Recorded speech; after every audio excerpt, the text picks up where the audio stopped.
وہاں وہی بات ہوگی جو جناب صدیق اکبر کرتے تھے، وہاں وہی جملے دہرائے جائیں گے جو حضرت عمر فرماتے تھے، وہاں اسی طرح غریب پر سخاوت کی جائے گی، اسے دیا جائے گا جس طرح حضرت عثمان غنی کرتے تھے، وہاں اسی طرح فقر کا دور دورہ ہوگا، سادگی کا حسن ہوگا، اپنائیت کا نور ہوگا جو مولا علی شیر خدا نے عطا فرمایا تھا۔ اس سوچ کی بنیاد پر پاکستان بنایا گیا، اس سوچ کی بنیاد پر، اور اسی سوچ کو آگے لے کر کے جایا گیا۔ کوئی سیاسی پارٹی اب یہ بات نہیں کرتی۔ دو قومی نظریے کا معنی یہ تھا کہ ہندو الگ قوم ہے، مسلمان ایک الگ قوم ہے، ان کا رہنا سہنا، اٹھنا بیٹھنا، کھانا پینا الگ ہے، ہمارا اٹھنا بیٹھنا، کھانا پینا، سارے معاملات الگ ہیں، تہذیب و تمدن الگ ہے، لہذا ہمیں الگ سے خطہ چاہیے جہاں ہم اسلامی نظریات کے مطابق آزاد ہو کے اپنا وقت گزار سکیں۔ اس دو قومی نظریے کی بنیاد پر، دو قومی پہلے تو علامہ اقبال اس کے قائل نہیں تھے۔ علامہ اقبال کا پہلے خیال یہ تھا کہ سارے جہاں سے اچھا ہندوستان ہمارا، یہ اقبال نے لکھا تھا۔ پھر اقبال کہتے ہیں میری سوچ بدلی، اور پھر میں نے کہا کہ نہیں، خطوں کے زور پہ نہیں، آپ رنگ نسل کے زور پہ نہیں، بلکہ کہنے لگے کہ اپنی ملت پر قیاس اقوام مغرب سے نہ کر، خاص ہے ترکیب میں قوم رسول ہاشمی۔ آپ جو تقسیم کریں گے، یہ جو تقسیم ہوئی ہے نا عرب کی، یہ مذہب کی بنیاد پہ نہیں ہوئی، یہ تو ان کی ذاتی لڑائیاں تھیں، چھوٹا سا دبئی بن گیا، چھوٹا سا مسقط، چھوٹا سا ابو ظبی، یہ تو ان کی ذاتی لڑائیاں تھیں، قبیلوں کی لڑائیاں تھیں، جنگیں تھیں، چھوٹے چھوٹے ملک الگ سے تقسیم ہو گئے۔ یہ مذہب کی بنیاد پہ ایسا نہیں ہوا۔ دنیا میں جتنی ریاستیں ٹوٹ کر بڑی ریاستوں سے الگ ہوئی تو اس میں یہ تھا کہ ہماری قوم الگ ہے، ہم سردار علیحدہ سے ہیں، اس لیے ہم علیحدگی پسند ہیں۔ دنیا کے اندر دو ہی وطن ہیں جو دین کے نام پہ بنے، دو ہی اسٹیٹ ہیں جو اسلام کے نام پر وجود میں آئیں، پہلی مدینہ منورہ ہے اور دوسری پاکستان ہے۔ خالص مذہب کے نام پر یہ دو ریاستیں وجود میں ہیں، ایک مدینہ طیبہ اور دوسرا پاکستان۔ پاکستان کا مطلب کیا؟ یہ اس وطن کی ضرورت ہے، یہ قربانیوں کا مسکن ہے، نا امیدی کسی بات کی نہیں ہے، پریشانی کسی بات کی نہیں ہے، کوئی ایسا نہیں ہے کہ معاملات حل نہیں ہو سکتے، بڑے بڑے محنتی جوان موجود ہیں، جد و جہد کرنے والے لوگ موجود ہیں، عوام کے اندر بڑا درد ہے، بڑا شوق ہے، بڑا جذبہ ہے، نا امید نہیں اقبال اپنی کشت ویراں سے، ذرا سی نم ہو تو مٹی بڑی زرخیز ایسا کی روشنی پھیلے گی، اور انشاءاللہ تعالی ہم اپنی آنکھوں سے دیکھیں گے کہ ایک صبح اس ملک میں ایسی طلوع ہوگی کہ نظام قرآن و سنت کا چلے گا، باتیں مدینے والے رسول کی ہوں گی، نعرے حضرت ابو بکر صدیق کے لگیں گے، اور پیغام فاروق اعظم کا گونجے گا، اور لوگ فیض حضرت عثمان غنی سے پائیں گے، اور پھر یہ ملک للکارے گا تو اس للکار کے اندر قوت حیدری نظر آئے گی۔ تو ایک صرف آج کے جمعے میں آپ سے اپیل کرنی ہے، سارا دن اپنے بچوں کے لیے روزی کمائیں، محنت کریں، صرف دن میں نہ 5 منٹ کوئی کام اپنے ملک کے لیے بھی کریں، اپنی گلی ٹھیک کرنے کے لیے کریں، کسی درخت کو سجانے کے لیے کریں، کوئی ایک کام دن میں ملک کے لیے، دین کے لیے ضرور کریں، ملت کے لیے ضرور ایک کام ضرور اپنے ذہن میں اس بات کو بٹھائیں۔ یہ ایک ایک کام ہم نے کرنا شروع کر دیا تو انشاءاللہ لاکھوں کام روز ہونے شروع ہو جائیں گے۔ کوئی ایک کام اپنی ذات سے اٹھ کر دین کے لیے، عقیدے کے لیے، نظریے کے لیے، ملک کے لیے کریں، اللہ تعالیٰ اس وطن کو قیامت کی صبح تک آباد کرے۔ تو اگر آپ اپنی ہی گلی کا کوڑا اٹھائیں، اگر اپنی ہی گلی کے روڑے اٹھائیں تو اس سے ہمارا وطن سنورے گا، اس سے ہماری گلیوں میں، ہمارے علاقوں میں، ہمارے محلے میں، ہمارے علاقے میں صفائی پھیلے۔ راولپنڈی میں سیاستدانوں نے اور سپورٹروں اور ووٹروں نے بڑی گندگی پھیلائی، پوسٹر لگائے، وہ پھٹتے تھے، بارش ہوتی تھی تو وہ گلیوں میں بہتے تھے، تباہی تھی۔ تو اخبار پہ سارا وہ ان بچوں کا وہ طریقہ آیا، انہوں نے کیا کیا کہ 15-20 بچوں نے مل کے پروگرام بنایا کہ گاند ڈالنے والے تو ڈال کے چلے گئے۔ میں نے شروع میں کہا ان کا تو وطن ہی نہیں، تو انہوں نے کہا کہ محلہ تو ہمارا ہے نا، اس گلی سے گزرنا تو ہم نے، تو ہم کیوں امید رکھتے ہیں کہ وہ جیتنے والا آئے گا یا ہارنے والا آئے گا اور وہی اٹھائے گا، گلی ہماری، محلہ 15-20 پڑھے لکھے نوجوان، یہ تعلیم یافتہ طبقہ ہوتا ہے، تعلیم یافتہ طبقہ وہ نہیں ہوتا کہ لمبے بال رکھ کے تو گلی کے کونے پہ کھڑے ہو کے کہے یہ سارا محلہ جاہلوں کا ہے، دیکھو روڑی لگائی. یہ تعلیم نہیں، یہ جہالت ہے. تعلیم یافتہ وہ ہوتا ہے جو آگے بڑھ کے دابڑا لے کر کئی اٹھا کر کدال پکڑ کر وہ کوڑا اٹھائے. وہ تعلیم یافتہ بندہ ہوتا ہے جو وطن کی تعمیر میں اپنا حصہ ڈالے. ان نوجوانوں نے کام کیا، اسی وطن کے رہنے والے، اسی وطن کے باسی. وہ کہتے ہیں ہم 15 نکلے تھے، پھر سارا وطن اٹھا اور ڈھیروں اور ہزاروں علاقوں کے لوگوں نے ان کی تقلید کی. تو پہلا کام یہ کریں کہ وطن سے پیار کریں. دوسرا کام یہ کریں کہ اس کی صفائی میں اپنا حصہ ڈالیں. ہم کیوں انتظار کرتے ہیں کوئی گرانٹ آئے گی؟ میری ذاتی رائے یہ ہے، میری ذاتی رائے کہ جتنے گلی میں مکان ہوتے ہیں نا، سب کے گھروں کے اندر سہولیات ہوتی ہیں، وہ سارے اگر ملیں تو میرا خیال ہے ان کی اپنی گلی کا نظام صحیح ہو ہی سکتا ہے. تو آؤ مل کے اس وطن کو سنوارنے کی کوشش کریں، اس کی گلیوں پہ محنت کریں، اس کے کھیتوں پہ محنت کریں. اور تیسری بات، اس وطن کو سرسبز و شاداب بنائیں. کیا انداز ہے میرے محبوب کے سمجھانے کا. یہ بخاری کی حدیث ہے. میرے محبوب فرمانے لگے جس نے کوئی ایک درخت لگایا، جس نے کوئی ایک درخت لگایا یا پودا لگایا یا کوئی ایسی چیز لگائی، فرمایا اس سے کوئی انسان نفع اٹھائے یا اس سے کوئی جانور نفع اٹھائے، فرمایا جب تک لوگ نفع اٹھاتے رہیں گے رب لگانے والے کے نامہ اعمال میں نیکیاں درج فرماتا رہے گا. تو ہم کیوں درختوں کو کاٹتے ہیں؟ ہمیں چاہیے نا اس کو سرسبز و شاداب کرنے میں اپنا کردار ادا کریں تاکہ ہمارے وطن میں خوبصورتی پھیلے. ایک مرض بڑی تیزی سے پھیل رہا ہے، ہیپاٹائٹس سی کا مرض ملک میں بڑی تیزی سے پھیل رہا ہے، بڑی تیزی سے. جگر کام کرنا چھوڑ جاتا ہے، معدے کی بیماریاں بڑھتی ہیں، پیٹ کے درجنوں امراض ہے، پیٹ میں پانی پڑ جاتا ہے. ہمارے ایک ملک میں تو ڈائلسس کا نظام بڑا مردہ ہے. اللہ خیر کرے. محکمہ صحت پر اتنا بوجھ ہے لوگوں کا، لیکن لوگ ڈیوٹی نہیں کرتے، کام ہی نہیں کرتے. غصہ ہی بڑا آتا ہے ڈاکٹر حضرات کو. اللہ ماشاءاللہ مریض تکلیف سے کرا رہا ہے لیکن وہ کہہ رہا ہے اب ٹھیک ہے، سرکاری نوکری اسی طرح کی ہوتی ہے، موج کرنی چاہیے. خیر صلی اللہ. بڑی تیزی سے مرض پھیل رہا ہے اور لوگ کمزور ہو رہے ہیں. بڑی مجبوری ہے، لوگ رو رہے ہیں، تڑپ رہے ہیں. اور یہ دکھ وہی سمجھ سکتا ہے جس کا گھر میں کوئی بیمار ہوتا ہے. آؤ نا اس وطن کے لیے کچھ کریں، کوئی ہمت کرے، کوئی جدوجہد کرے، کوئی کوشش کرے. آؤ کچھ کریں اس کے لیے. کیا کریں؟ اس ہیپاٹائٹس سی کی بیماری سے لڑنے کا سب سے پہلا حل ڈاکٹر یہ بتاتے ہیں کہ پانی اگر لوگ صاف پینے لگ جائیں، اگر پانی صاف ملنے لگ جائے تو ان بیماریوں میں 90% کنٹرول ہو سکتا ہے. یار صرف صاف پانی، لیبارٹری کے ٹیسٹ کے مطابق جو بڑا مہنگا بور بھی ہے وہ بھی ₹1,00,000 سے نیچے ہے. ایک گلی میں اگر ایک بور ہو جائے ایسا جس کا پانی زبردست ہو، کتنے لوگ ہیں جو بچیں گے؟ کتنے لوگ ہیں جو اس آزمائش سے بچیں گے؟ میں نے مسجد میں وہ بور کرایا، ٹوٹی باہر نکالی.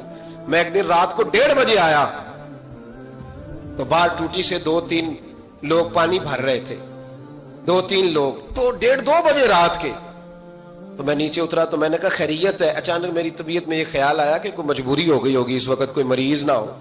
کہنے لگے پانی پینا تھا، گھر میں پانی ختم ہو گیا تھا تو میں بھی دیر سے آیا ہوں، کہیں گیا ہوا تھا، ابھی پہنچا ہوں. تو گھر والوں نے بتایا تو میں نے کہا ٹھہر جاؤ، گھر والا پانی نہیں پینا، میں آپ کو وہ پانی لا کے دیتا ہوں جو لیبارٹری سے ٹیسٹ شدہ ہے. اور 3-4 دفعہ میں نے اس کو بھیج کے ٹیسٹ کرایا. اب سنو اس کی بیس کیا ہے. اس کی بیس کیا ہے؟ ہم تو سمجھتے ہیں نا کل شریف پہ صرف چنے رکھنے چاہیے، ہم سمجھتے ہیں کل شریف پہ پھل آنا چاہیے اور بریانی پکنی چاہیے. ترمذی کی حدیث ہے، حضرت سعد رضی اللہ تعالیٰ عنہ کی اماں انتقال کر گئی. آنکھیں عرض کرنے کہ یا رسول اللہ اماں فوت ہو گئی ہے، کچھ کرنا چاہتا ہوں. تو میرے محبوب نے فرمایا مدینے میں میٹھے پانی کے کنویں کوئی نہیں، قلت ہے، تو ایک کنواں کھدوا دے، لوگ پانی پیتے رہیں گے، رب کریم تیری اماں کو قبر میں راحت عطا کرتا رہے گا. حضرت سعد نے کنواں کھدوایا. قربان جاؤں محبوب کی عظمت پہ. میرے رسول پاک نے آج ہمیں صاف پانی پینا مہیا کرنے کے لیے کل 1450 سال پہلے نصیحت کر دی. فرمایا یہ کنواں سعد نے اپنی ماں کے لیے کھدوایا ہے، اس کا نام ہے سعد کی ماں کا کنواں. بیر ام سعد حضور نے اس کا نام رکھا. کتنا کو خرچ آئے گا اگر گلی والے سارے مل کے ایک صاف پانی کا بندوبست کریں، اپنے دوستوں کو، گلی والوں کو، محلے والوں کو اس وطن کی تعمیر میں اپنا کردار ادا کریں. اب کیوں توقع رکھتے ہیں صاحب کے چیئرمین صاحب ہی آگے کریں گے؟ وہ تو ملے نہیں کبھی. جن کی ڈیوٹی تھی گلی گلی گھومنے کی وہ تو کبھی آئے نہیں. یہ آپ کے چیئرمین، آپ کے ایم این اے، آپ کے ایم پی اے، یہ اتنی بلندی عظمت کردار نہیں رکھتے کہ یہ آئیں گے. ان کے پاس کہاں وقت ہے گلیوں میں گھومنے کا؟ اصل لوگ تو وہ تھے کہ 24 لاکھ مربع میل کے حکمران جناب عمر فاروق، لیکن چہرے پہ کپڑا ڈال کے ساری رات مدینے کی گلیوں میں گھومتے تھے، ہر دروازے کا خیال رکھتے تھے. پر کیا کریں، کس کو سمجھائیں؟ لوگ اپنی مرضی کرتے ہیں. آج میں عزم نو کی بات کر رہا ہوں، میں پاکستان کی تعمیر کی بات کر رہا ہوں. پہلی بات یہ کہ اس سے پیار کریں، دوسری بات یہ اس کی صفائی کریں، تیسری بات یہ یہاں درخت لگائیں، شجرکاری کریں، اس کو سرسبز کریں. چوتھی بات یہ کہ دیکھیں ہم کتنا کردار ادا کر سکتے ہیں. کسی کو کم از کم صاف پانی مہیا کر دیں. دیکھیں نا میرے نبی پاک علیہ الصلوۃ والسلام نے اعلان فرمایا، ایک یہودی کا قبضہ تھا میٹھے پانی کے کنویں پر، تو رسول پاک علیہ الصلوۃ والسلام نے فرمایا یہودی کا قبضہ ہے، مسلمانوں کو پینے کے لیے پانی نہیں دیتا. کیا خوبصورت اعلان ہے. پانی، نماز کی بات نہیں ہو رہی، روزے کی بات نہیں ہو رہی، حج کی بات نہیں ہو رہی، پانی کی بات ہو رہی، پینے کے پانی کی. کتنا بڑا اعلان ہے. لوگوں نے دین کو محدود کر دیا ہے کہ با مسجد کے اندر آ کے نماز پڑھنا ہی خالی مذہب ہے، روزہ رکھنا ہی خالی مذہب ہے. میرے محبوب پاک علیہ السلام نے کیا ارشاد فرمایا؟ حضور نے فرمایا یہودی کا قبضہ ہے، لوگوں کو پینے کے لیے صاف پانی نہیں دیتا، میٹھا پانی نہیں دیتا. منبر پر مسجد نبی پر اعلان کر رہا ہوں.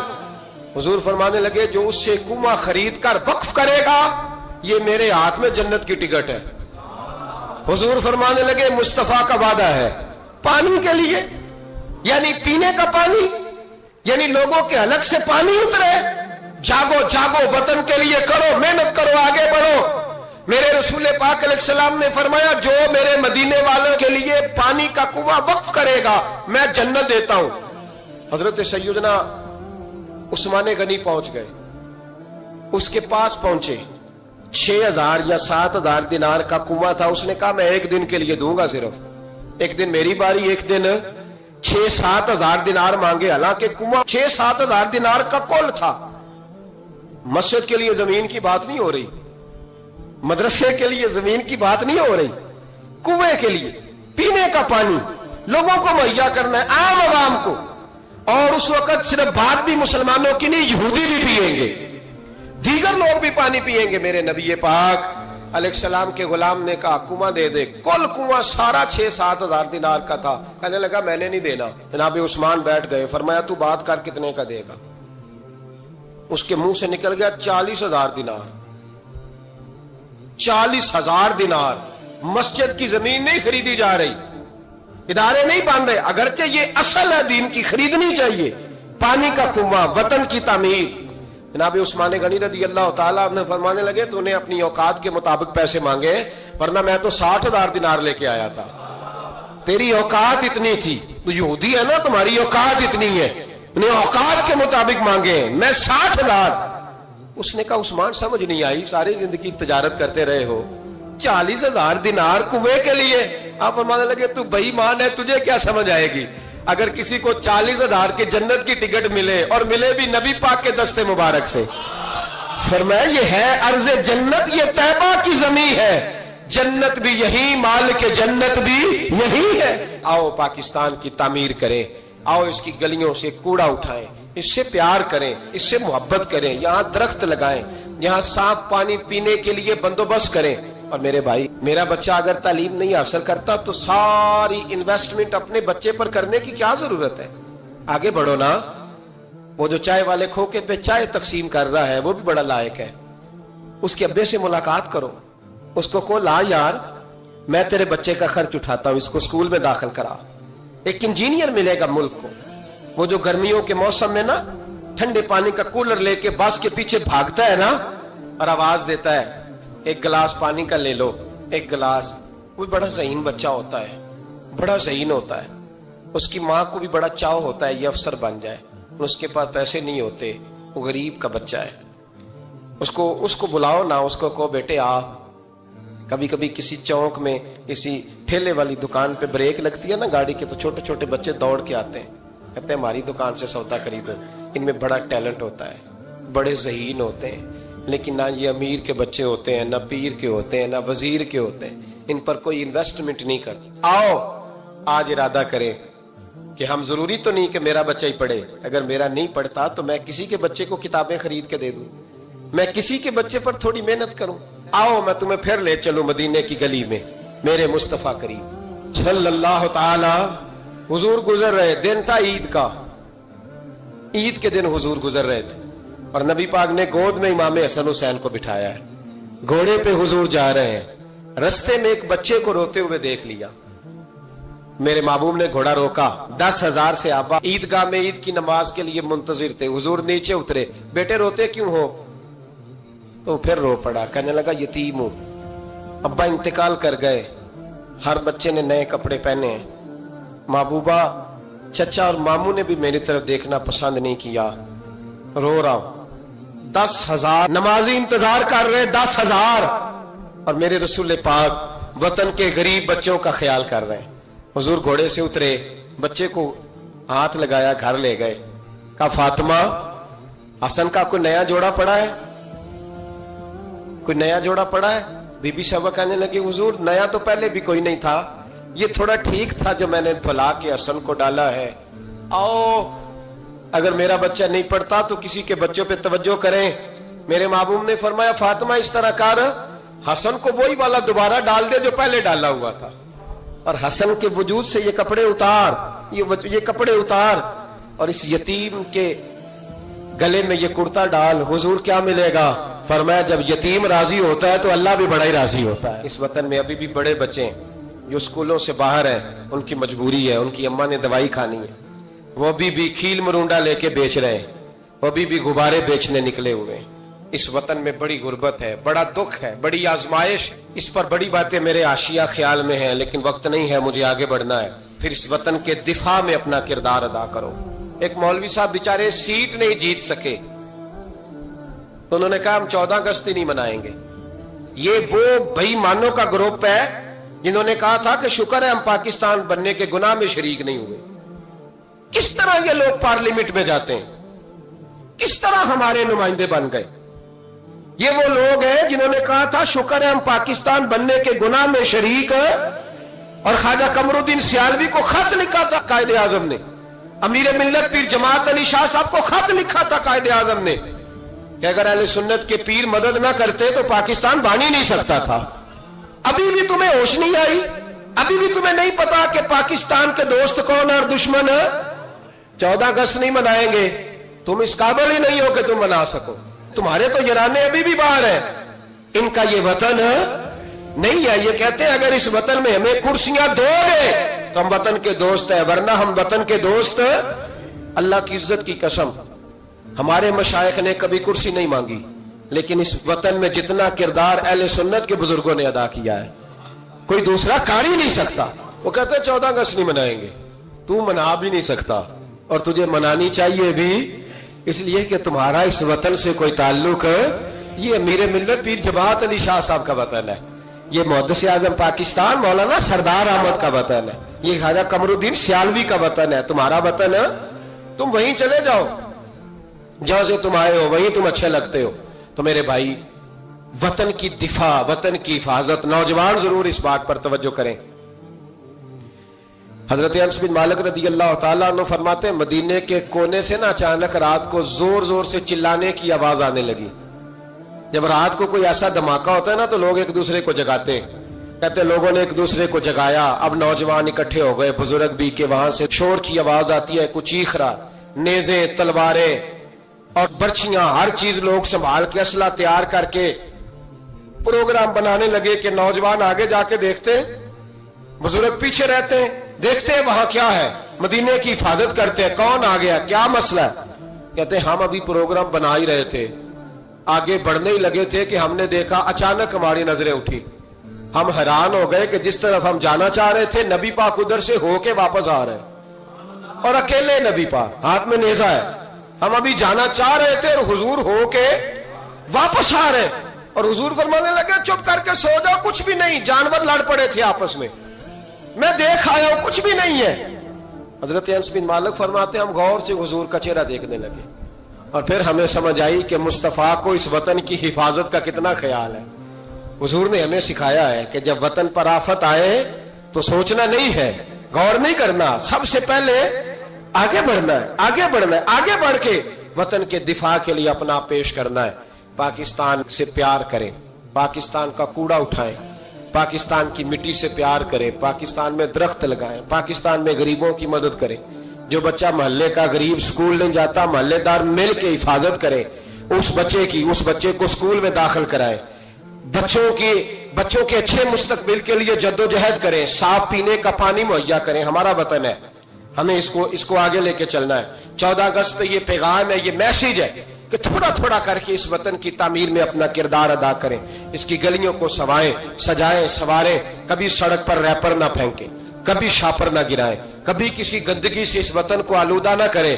میرے عرب کو آئی ٹھنڈی ہوا جہاں سے, میرا وہی وطن ہے, میرا وہی وطن ہے. اقبال کہا کرتے تھے کہ حضور کو یہاں سے ٹھنڈی ہوائیں آئی ہیں, اس وطن کے لیے اپنا کردار ادا کریں. دیکھیں آپ اور میں کیا کر سکتے ہیں, وہ سارا کچھ کریں. میری گزارش ہے کہ کم از کم 5 بچے پڑھانے کا عہد کرے ایک بندہ, ان کا آپ تعلیمی خرچ اٹھا سکیں, تب کتابیں لے کے دے سکیں, تب کوشش کریں کہ 5 بچے کم از کم.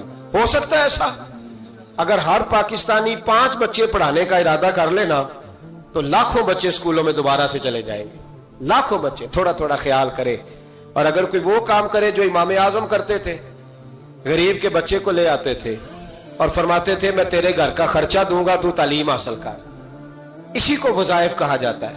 یہ کام کریں. میری دعا ہے یہ وطن قیامت کی صبح تک قائم رہے اور اس وطن سے روشنیاں پھوٹتی رہیں. یہ امت مسلمہ کی قیادت کرے. آخر دعوانا ان الحمدللہ رب العالمین.